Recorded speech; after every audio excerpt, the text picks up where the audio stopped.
one of the things that you also really talk about is the Socratic method, right?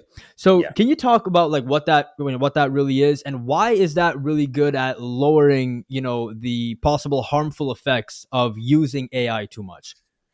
So, did you know that Socrates was actually skeptical of books and in their its ability to teach? Yeah, I do know that. So, Yeah, yeah, yeah. when I found that out, I was like, man, this is really interesting because he was so into the idea of dialogue, what we're doing right now, Yeah. as the best means of learning. And the reason for that is so much of communication doesn't take place with what you say or what you read. So much of communication comes from body language, from your own interpretation of someone's body language, your own interpretation of what someone says, maybe a word that they say, right? Communication isn't like a stagnant thing. It's a flowing thing. So the Socratic method, or if you were to apply it to like dialogic learning in school, it's really a way to provoke deeper thinking, okay, with each other so that everyone can grow their own ideas.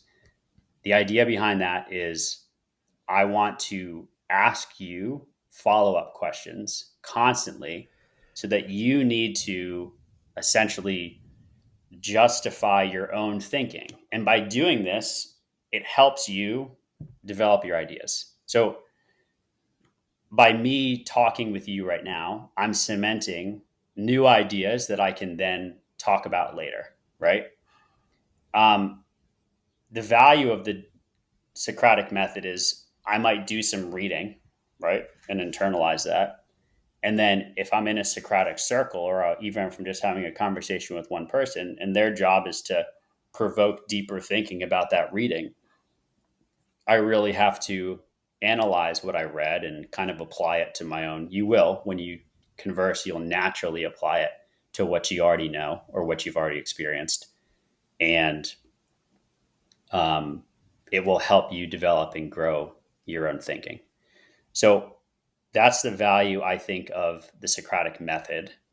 And I've done a lot of experiments with AI. You actually can use AI for this purpose as well. Hmm.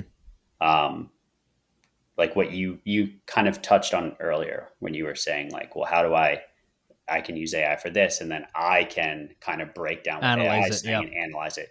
You can also use it in reverse. You can use AI as a provocateur for yourself to elicit deeper thinking. And it's Okay. actually the best way I've found using it is to elicit deeper That's thinking from interesting. my own ideas instead of analyzing its thinking. Okay, so you ask it to like challenge you from like multiple different perspectives by asking you questions on maybe what your stance is on a certain topic or a certain subject. Exactly. So the key word here, and I've tested a lot of different words. The Okay, key word here is actually provoke, and I'm not sure why that works. with But the if AI you, models. hmm? That word is most effective when you're using it with the AI models. Yes, that word is very effective when you're using it with an AI model. And the way you prompt Socratic dialogue with AI universally, okay, is to say, provoke me. You have to start with provoke me to Uh think huh. more deeply about blah blah blah, right? You whatever you want. It can be something very specific. Provoke me to think more deeply about uh, my relationship with s- spirituality, right? Hmm. This is just an example. Yeah, yeah, yeah. And then you have to say, ask me a series of questions that I can answer back to you. Now, when you do this and you frame it with a specific example of what you want, it's going to give you a series of, if you use the word provoke, it's going to give you a series of very uncomfortable, often, questions that elicit vulnerability to you. And it's a Mm-hmm. fun process if you want to experiment with it at home, Yeah. because a lot of times the questions are uncomfortable to answer.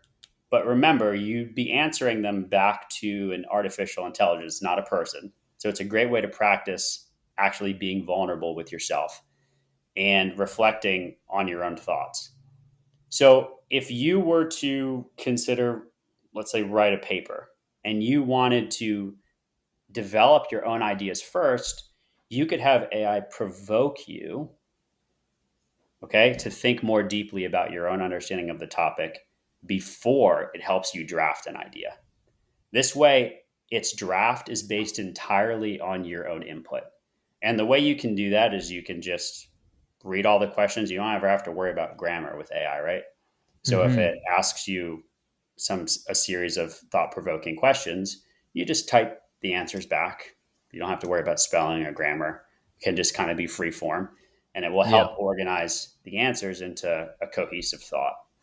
But these thoughts would be coming from yourself, right? So you don't need to worry about the accuracy or validity of them, because they'd be coming from you after you've been provoked. So that's one way you can use it to, if you don't have a dialogue partner, you can do it with AI if you do it that way. Got it. Okay.